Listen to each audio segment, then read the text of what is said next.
aí fica ansioso, fica um poço de ansiedade. Ele está a par de tudo que acontece de Netflix, mas se perguntar para ele João 3,16, ele acha que não sabe onde está. Aí a ansiedade, desculpa da expressão, monta na cacunda dele. Os tempos estão sombrios, todos os sinais estão sendo dados. Acorde enquanto é tempo. Jesus está voltando. Volte para ele antes. O mundo nos engana, mas a verdade é uma só: desde o mundo nada se leva. Não se deixe mais ser enganado pelos emissários de Satanás. Nosso propósito aqui neste canal é te convidar, todos os dias, para essa reflexão. Reflexão do dia. Porque satisfiz a alma cansada, e toda a alma entristecida saciei. Jeremias 31:25. Restaurarei o exausto e saciarei o enfraquecido. Glórias ao Rei Jesus.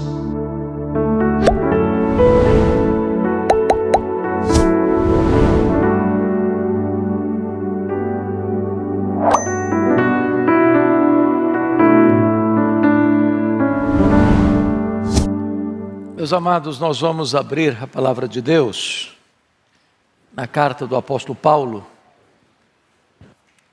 aos Filipenses, capítulo 4. E nós vamos ler dos versos 6 ao verso 9. Filipenses 4, 6 a 9. A tônica dos cultos deste dia tem sido palavras de encorajamento para o povo de Deus. E eu gostaria de seguir nesta mesma toada nesta noite. Em Filipenses 4, 6 a 9 diz assim: não andeis ansiosos de coisa alguma. Em tudo, porém, sejam conhecidas diante de Deus as vossas petições pela oração e pela súplica com ações de graças. E a paz de Deus, que excede todo o entendimento, guardará o vosso coração e a vossa mente em Cristo Jesus. Finalmente, irmãos, tudo que é verdadeiro, tudo que é respeitável, tudo que é justo, tudo que é puro, tudo que é amável, tudo que é de boa fama, se alguma virtude há e se algum louvor existe, seja isso que ocupe o vosso pensamento. O que também aprendestes e recebestes e ouvistes e vistes em mim, isso praticai, e o Deus da paz será convosco. Eu queria pensar com você hoje como vencer a ansiedade. E eu estou seguro de uma coisa: eu estou falando para todos nós, particularmente para cada um de nós. Ou você não é uma pessoa ansiosa, ou você não lida com isso.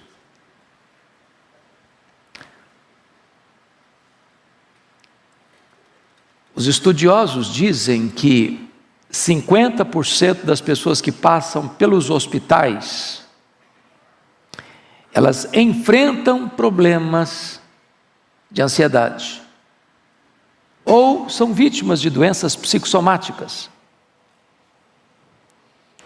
Isso levou o psicólogo Rollo May a afirmar que a ansiedade é o mais urgente e o mais grave problema da nossa geração.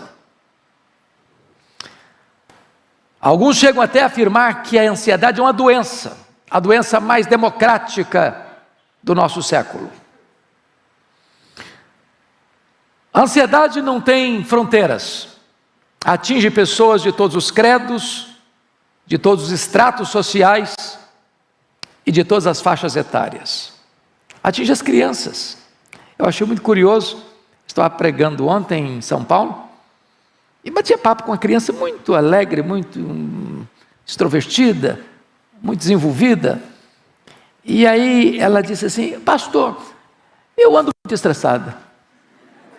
Falei: é mesmo, meu filho? Mas estressada mesmo? Muito estressada. Falei: mas o que é que estressa você, filha? Matemática. Ah, mas me estressa. Agora, você já pensou a criança estressada? Os adolescentes brigam com o espelho. Problema da autoafirmação. Hoje tem adolescente brigando se sabe, querer saber se é homem ou se é mulher, é um negócio confuso. Os pais pressionam, tem que passar no vestibular, tem que ter nota boa no Enem. E a meninada anda exprimida.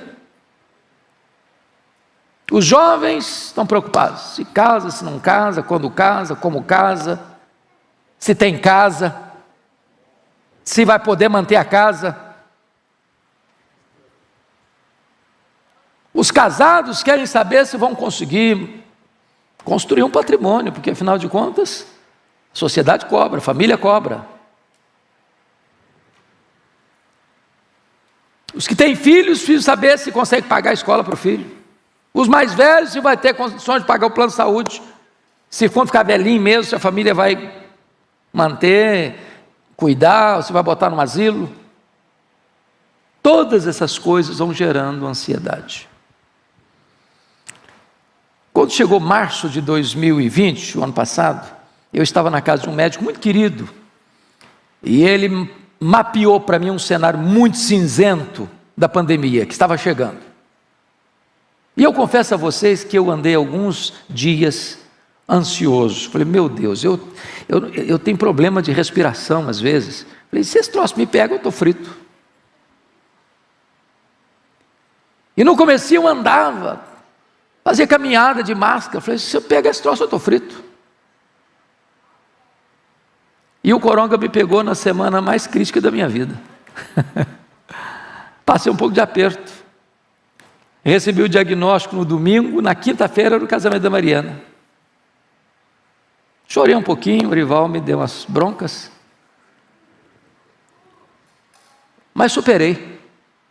Mas quem sabe tantos aqui não enfrentaram esse problema da ansiedade, ou ainda enfrentam. Enfrentam. Como é que você anda nessa questão? Qual o nível de ansiedade está hoje? Hoje, tanto de manhã, às 8, quanto às 11 horas, algumas pessoas chegaram aqui e me falaram, e falaram para o pastor Ival também, olha, hoje eu vim para cá precisando de um milagre. Sabe aquele nó na garganta, aquela dor no estômago? Aquele problema que vocês, ou Deus faz um milagre, ou não vou aguentar mais. Quem sabe você entrou aqui hoje com um problema muito grave para ser resolvido. Você precisa de uma resposta. Você não está dormindo direito. Você está ansioso, está angustiado, está com um nó na garganta, está com medo do amanhã. E esse texto, meus amados irmãos, vai lidar conosco nesta questão. E eu quero tratar de 3 situações aqui. Primeiro, o diagnóstico do problema. Segundo, o remédio para curar o problema. E terceiro, a cura do problema. Pregação do Evangelho, irmãos, não é uma espécie de B12 na veia para você sair daqui um pouquinho animado e amanhã volta tudo de novo. O Evangelho tem resposta para nós, tem solução para nós. Mas a primeira coisa que eu preciso entender é o problema. É o diagnóstico. O que é ansiedade, afinal? Para a gente também não achar que eu estou enfrentando uma situação e isso é ansiedade, quando pode não ser ansiedade. Por exemplo, a ansiedade não é você ser imprevidente quanto ao futuro. É correto ser cuidadoso com o futuro. Até as formigas cuidam do futuro. Ajuntam no verão para não ter que trabalhar no inverno. Então, quando você é previdente, você não gasta tudo que ganha, você faz uma poupança, você faz um investimento, você é cuidadoso, isso não é ansiedade não, isso é cautela, isso é sabedoria, isso é precaução, isso é prudência, não é ansiedade. Também ansiedade não é aquele negócio, corpo mole, entendeu? O cara é corpo mole, nos estudos, no trabalho, acorda tarde, vai dormir cedo, e tem que assistir todas as séries de Netflix que aparecem no mercado. É porque tem gente que, eu não sei, mas o dia dele tem mais horas do que a nossa, né? Porque o cara assiste tudo, sabe de tudo. Mas para fazer obras de Deus está cansado, está ocupado. Outras pessoas acham que ansiedade é viver livre de problemas. Não, Paulo estava preso, estava algemado, estava sendo acusado pelos irmãos dele, a quem ele amava, a quem ele dizia: eu preferia ser anátema, desde que os meus irmãos se convertessem. E ele está preso, algemado, enfrentando lutas, mas não está ansioso. Então, se você está enfrentando dificuldades, isso não é ansiedade, não. Então, o que é ansiedade na verdade? Vamos pensar nas causas.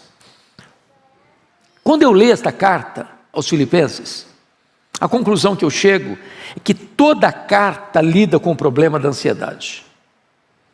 No capítulo 1 desta carta, a ansiedade pode vir à tona como resultado de nós olharmos para os problemas em vez de nós olharmos para Deus. Hoje, gente, não dá para viver sem enfrentar problema. Isso é verdade, isso é fato. Você não está enfrentando problema porque você está passando aperto financeiro, não. Você está pensando que o pessoal rico não enfrenta problema, não. Enfrenta mais problema que você. Sabia disso? Que os ricos têm mais problemas?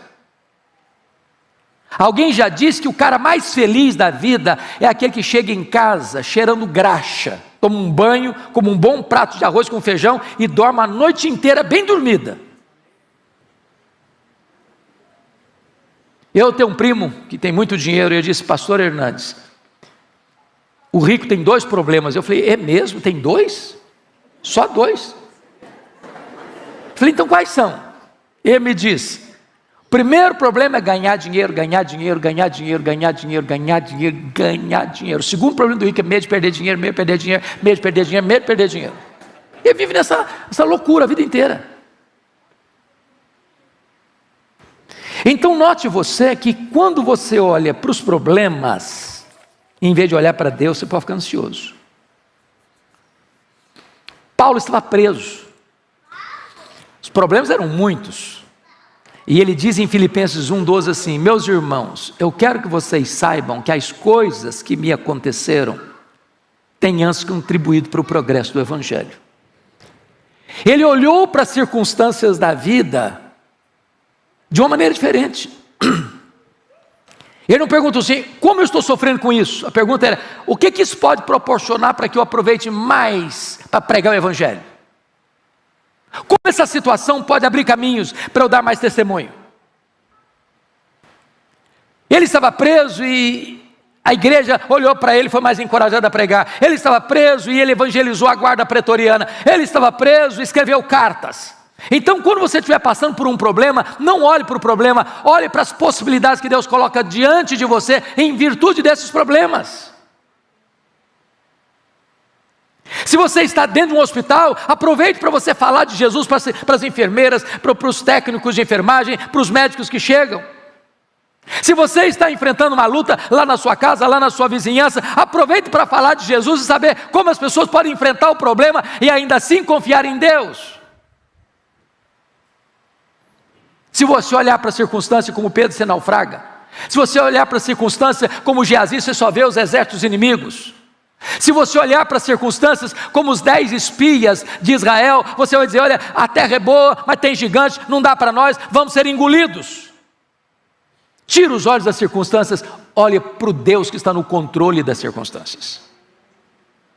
Segundo lugar, como é que você pode diagnosticar o problema da ansiedade? Quando eu vou para Filipenses 2, todo o capítulo 2 trata de relacionamentos complicados.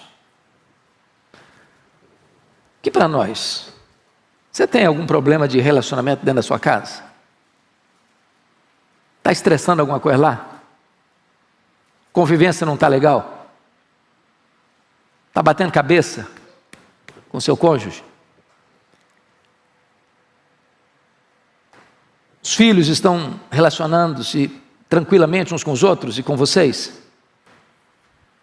Às vezes a maior fonte de estresse que uma pessoa tem brota dentro da sua casa. Preocupação com os filhos, preocupação com os pais, preocupação com os irmãos, preocupação com os avós. E na igreja de Corinto, na igreja de Filipos, os irmãos estavam batendo cabeça. Eles não pensavam concordemente. Até duas irmãs da igreja, porque as mulheres não são de brigar, né? As irmãs são muito pacíficas. A Evódia e a Cinti que estavam brigando dentro da igreja. Se uma participava do coral, a outra não ia participar. Se uma cantava na frente, a outra não cantava. Meus irmãos, muitas vezes as pessoas roubam a nossa alegria, tiram a nossa paz e são fonte de ansiedade. Como é que você faz para lidar com essa gente complicada que você tem dentro da sua casa, você tem lá no seu trabalho, você tem lá na sua escola, você tem até dentro da igreja? Paulo responde assim: tende em vós o mesmo sentimento que houve também em Cristo Jesus. Ele, sendo Deus, não julgou como usurpação o ser igual a Deus. Antes a si mesmo se esvaziou, assumiu a forma de servo e se humilhou até a morte e morte de cruz. Se você acha que a pessoa é complicada demais, pense no que Jesus Cristo fez por você. Seus argumentos vão desaparecer. Mas o que nos deixa ansiosos? Quando você vai para Filipenses 3, tem um outro problema que deixa a gente ansioso, sabe o que? Grana, dinheiro. Quem já ficou ansioso aqui por causa de dinheiro? Tem que pagar as contas, tem que juntar mais dinheiro. Você sabe que a Bíblia diz o seguinte, que quem ama o dinheiro dele nunca se farta. As pessoas mais complicadas com dinheiro, corrupção, negócio errado, e falcatrua e tal, não são os pobres não, são não. É gente que tem muito dinheiro, mas quer mais, quer mais, quer mais, quer mais, quer mais. No capítulo 3, versículo 19 de Filipenses, Paulo fala que tinha gente que só se preocupava, não é preocupava não, só se preocupava com as coisas terrenas. Gente que nunca está satisfeita. Eu recebi um videozinho muito legal há poucos dias, que eu achei fantástico.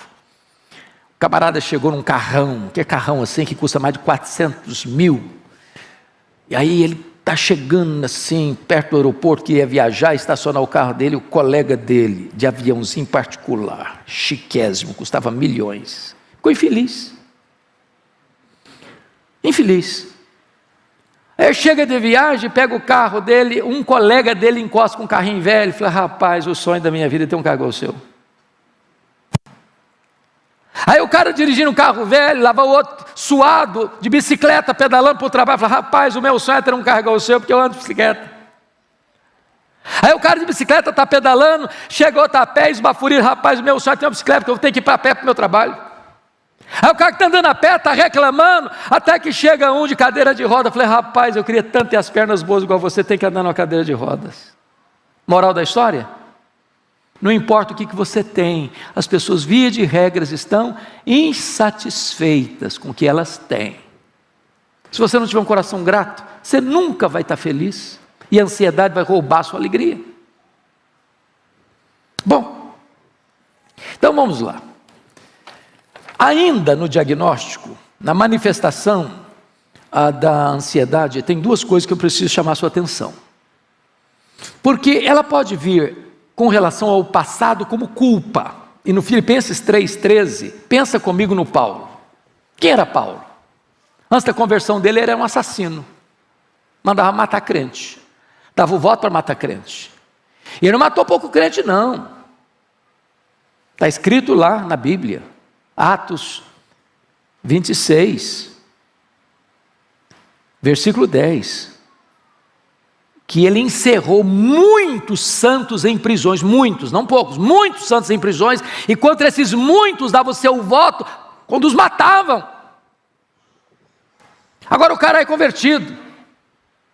Se Jesus não fizer uma obra linda para purificar a consciência das obras mortas, esse cara não vai ter condições de dormir, ele vai ter pesadelo, o sangue vai estar correndo na mão dele, ele não vai ter paz.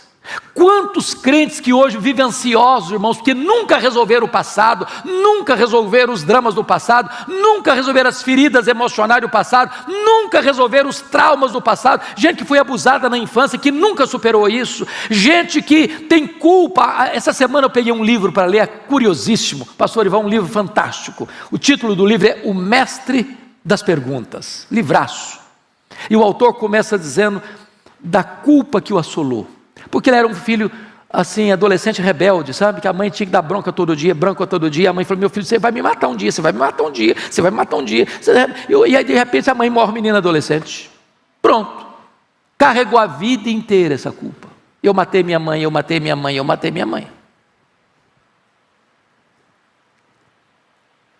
Quantas pessoas que vivem atormentadas pelo chicote da culpa, por problemas lá de trás, que nunca foram resolvidos convenientemente ao pé da cruz de Cristo, o sangue do Cordeiro.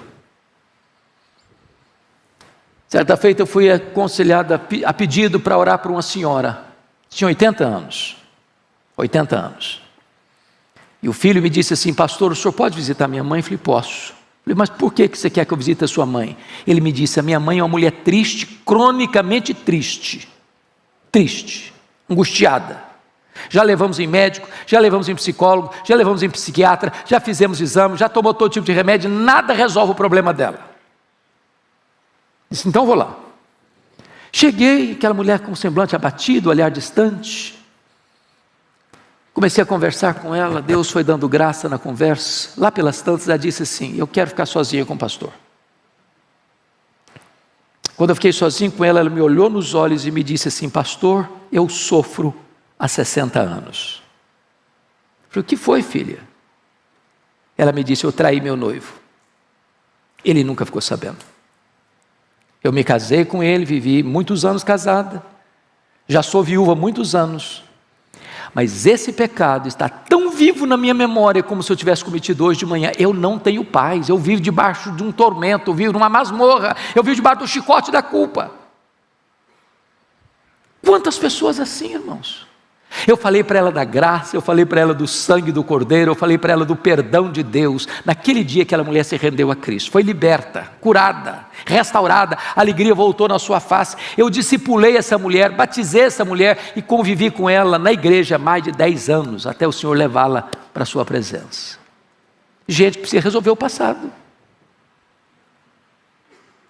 Mas a ansiedade, irmãos, tem a ver com o futuro, Você fica ansioso não é com agora, você fica ansioso com o que vem para frente. É o medo do amanhã, é o medo do desconhecido, é o medo que não vai dar certo. Então tem gente que tem medo, e ela antecipa o sofrimento, como se o problema já estivesse acontecendo, sofre como se o problema já estivesse acontecendo, e estatisticamente 70% dos assuntos que nos deixam ansiosos nunca vão acontecer. Então sofre desnecessariamente. Bom, dito isto,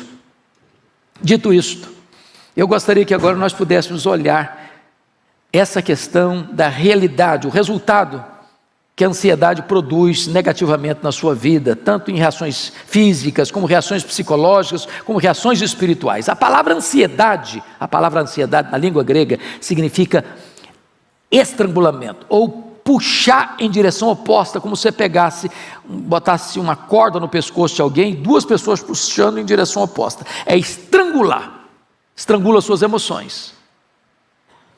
Mais do que isso, a ansiedade vai roubar as suas forças, ela vai minar você, ela vai enfraquecer você. Você não fica mais forte, mais preparado para enfrentar o problema que virá, ou talvez nem virá, ficando ansioso hoje. Você se desidrata, você se estiola, você se enfraquece. Mas mais do que isso, o pastor Arival chegou a dizer isso hoje de manhã. A ansiedade é a voz da incredulidade, porque Jesus alertou isso. Os gentios que não conhecem a Deus é que se preocupam com todas essas coisas. Que comeremos, que beberemos, com que nos vestiremos. Então preste atenção nisso, aprenda a depender do provedor. Eu não sei se vocês tiveram já essa experiência, eu tenho de vez em quando. Tem dia que você está assim, tão angustiado, passando uma luta tão grande, uma pressão tão enorme, que você vai deitar, você não consegue direito dormir. Aí o dia amanhece. E quando o dia amanhece, parece que o problema foi dissipado. Aquele nevoeiro escuro vai embora, aquela dor vai embora, a esperança brota, um fato novo acontece. E a Bíblia diz: o choro pode durar uma noite inteira, mas a alegria vem pela manhã. As misericórdias de Deus se renovam a cada manhã. Então, em nome de Jesus, comece a desenvolver esta confiança de que você não está no controle, mas Deus está. Deus está no controle. Deus não perdeu o rumo da história. Deus não perdeu o controle da sua vida. Deus não está em apuros. Deus não foi pego de surpresa. Deus está trabalhando. Se você ama a Deus, todas as coisas cooperam para o seu bem. Mesmo que a providência seja dolorosa, mesmo que você esteja enfrentando uma enfermidade, um problema financeiro, um problema no casamento, um problema com os filhos, um problema na família, um problema de qualquer ordem, saiba disso, Deus está no controle. E Ele vai cuidar de você, e Ele vai sustentar você, e Ele vai dar livramento a você, e Ele vai fortalecer você, ainda que o problema não se resolva no tempo que você quer, a graça de Deus vai bastar a você.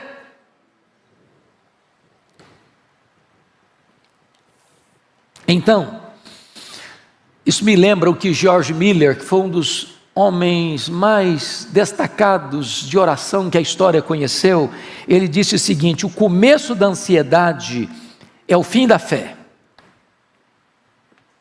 Não dá para você botar no mesmo bloco ansiedade e fé.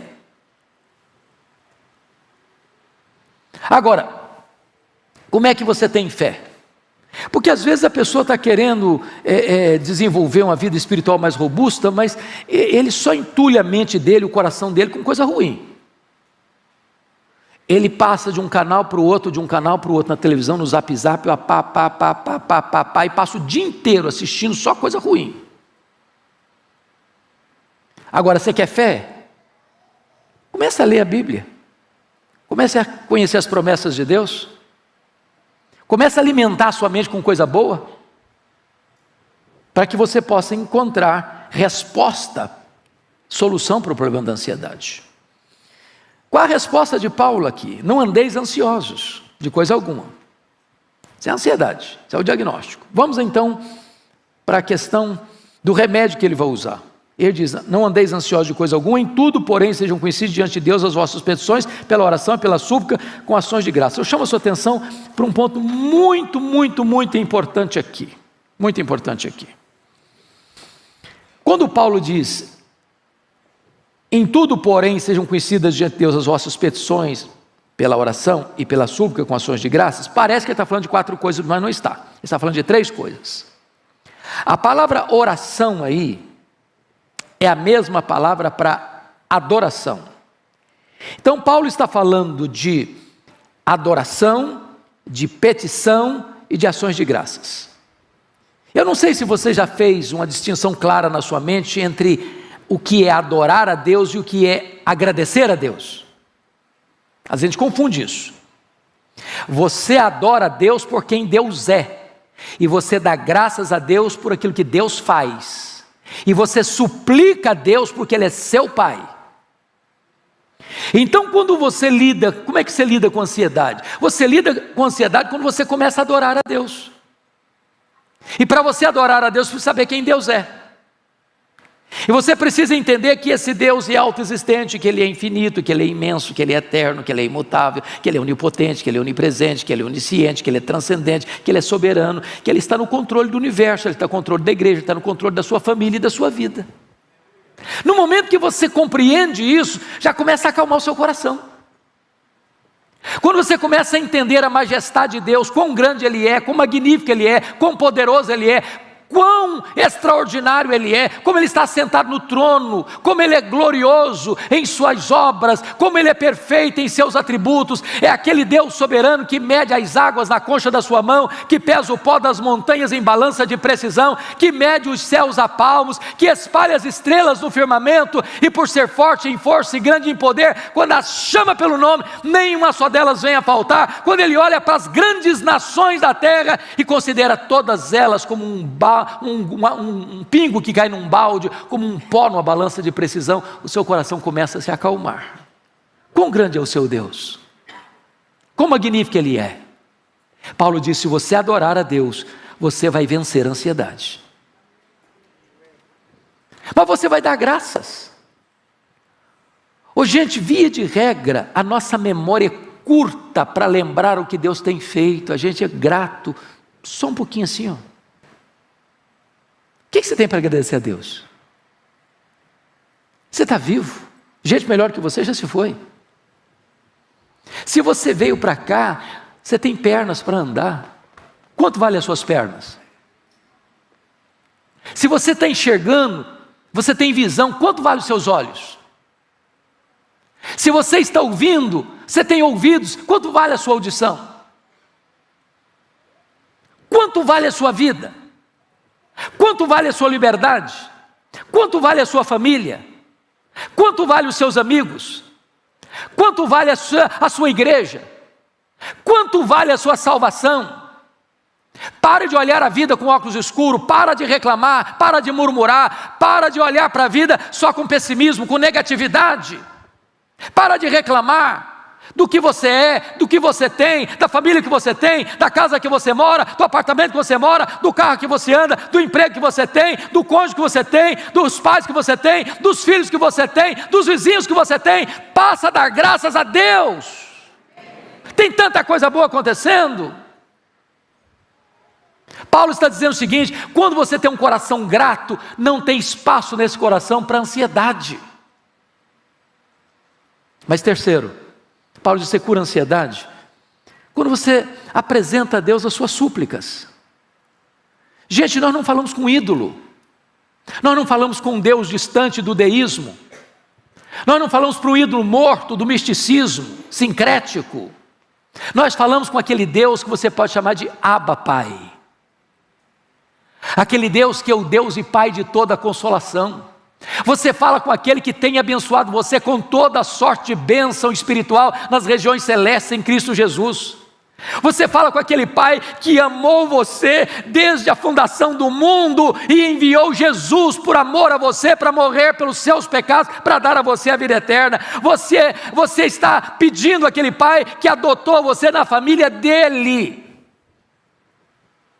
Então não tem problema, não tem causa, não tem luta, não tem sofrimento, não tem situação que você não possa apresentar a eles: papai, eu preciso de ajuda, papai, eu preciso de socorro, papai, me ajude, estenda a tua mão para mim, venha ao meu encontro, me console, me carregue no colo, eu preciso de colo nessa noite. Ele escuta você, Ele atende você, Ele se importa com você. Pois bem, amados, Paulo vai dizer que você vai enfrentar a ansiedade vitoriosamente. Mais uma coisa, diz aí no versículo 8, é quando você põe na sua cabeça pensamentos positivos. Quando eu digo positivo, não é pensamento positivo do ponto de vista humanista, não, é botar coisa boa na sua cabeça. E ele diz aqui no versículo 8 assim: finalmente, tudo que é verdadeiro, respeitável, justo, puro, amável, de boa fama, seja isso que ocupe o vosso pensamento. Então preste atenção nisso. Tudo que você joga para dentro da janela da sua alma fica arquivado na sua mente. Quem fica assistindo pornografia, sabe o que vem na mente? Pornografia. Quem fica assistindo lutas de sangue, e você quase que vibra porque o cara arrebenta a cara do outro, o que vem na sua mente? Violência. Quem ainda tem o desplante de assistir novelas, que o negócio é um nó e uma vela. O negócio é nó e vela. Vai vir o que na mente? Traição, maluquice. Quem fica assistindo todas as séries de Netflix apenas e os filmes de Hollywood que só tem misticismo, violência e bandidagem e promiscuidade, o que vem na mente? Irmãos, tem muito lugar, tem muita casa que a Bíblia fica lá encostada na prateleira até o próximo domingo, e já tem gente que não gosta mais de trazer Bíblia não, porque esse negócio é chato, é cafona carregar uma Bíblia. E aí fica ansioso, fica um poço de ansiedade. Ele está a par de tudo que acontece de Netflix, mas se perguntar para ele João 3,16, ele acha que não sabe onde está. Aí a ansiedade, desculpa da expressão, monta na cacunda dele.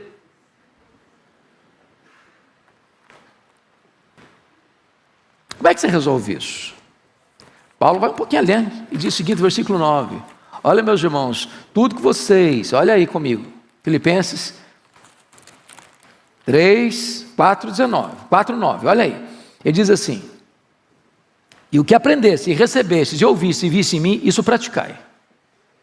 Tem muito crente que é teórico, só teórico, sabe tudo, é bom teólogo, conhece as correntes teológicas, decora a confissão de fé, decora catecismo de Westminster, cita as correntes teológicas, sabe o que é calvinismo, sabe o que é arminianismo, sabe o que é isso, sabe o que é aquilo, mas fica só nisso. Paulo diz, isso praticai. Para mim, quando li o livro O Monge Executivo, uma frase valeu o livro. E a frase do livro foi essa, que valeu o livro. Ele diz o seguinte, você não é o que você sente, você não é o que você fala, você não é o que você promete, você é o que você faz. Faz. É isso que muda a sua vida. Bom, então terminando. Vamos ver agora qual é a cura. E Paulo, de uma maneira magistral, vai dizer no verso 7 algo sublime. E a paz de Deus, não é a paz humana, não é a paz do mundo, não é a paz de cemitério, é a paz de Deus. Não é paz com Deus, não é paz de Deus. A paz de Deus, que excede todo entendimento, ou seja, a pessoa vai olhar para você, você está passando luta, está passando sim, você está doente, pode estar doente sim, está hospitalizado, pode estar hospitalizado sim, pode enfrentar dor do luto, pode enfrentar dor do luto sim, mas essa paz excede todo entendimento. É aquilo que Paulo disse quando ele estava preso na masmorra, no corredor da morte, eu sei em quem eu tenho crido, e estou certo de que Deus é poderoso para guardar o meu depósito até o dia final. O cara está no corredor da morte e está animado. Essa é a paz de Deus, que excede todo entendimento. É aquela expressão do crente que está partindo, mas tem brilho nos olhos, tem gozo na alma, tem segurança no coração, tem certeza da vida eterna. E ele diz, essa paz é uma sentinela, porque vai guardar, a palavra guardar aqui é montar sentinela, montar guarda, é como se Deus botasse uma soldadesca celestial, um grupo de anjos ao redor da sua cabeça e do seu coração, da sua razão e do seu sentimento, da sua mente e do seu coração, e quando a ansiedade tenta entrar, a soldadesca de Deus está lá, não entra não, não entra não, não entra não, porque aqui mora a paz de Deus, aqui mora a paz de Deus, ansiedade não, e essa soldadesca divina protege a sua cabeça, protege o seu coração. O que você vai fazer?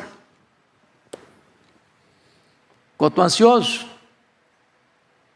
Deus está propondo para você hoje, você vencer a ansiedade. Quem gostaria de vencer a ansiedade hoje? Levanta a mão aqui. E eu estou com a mão levantada também. Então, irmãos, vamos ficar em pé, vamos orar.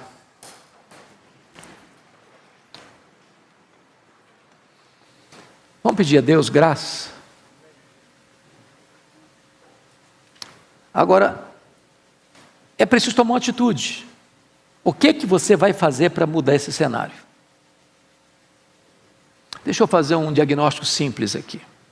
Quantos irmãos e irmãs que estão aqui hoje que já leram a Bíblia toda?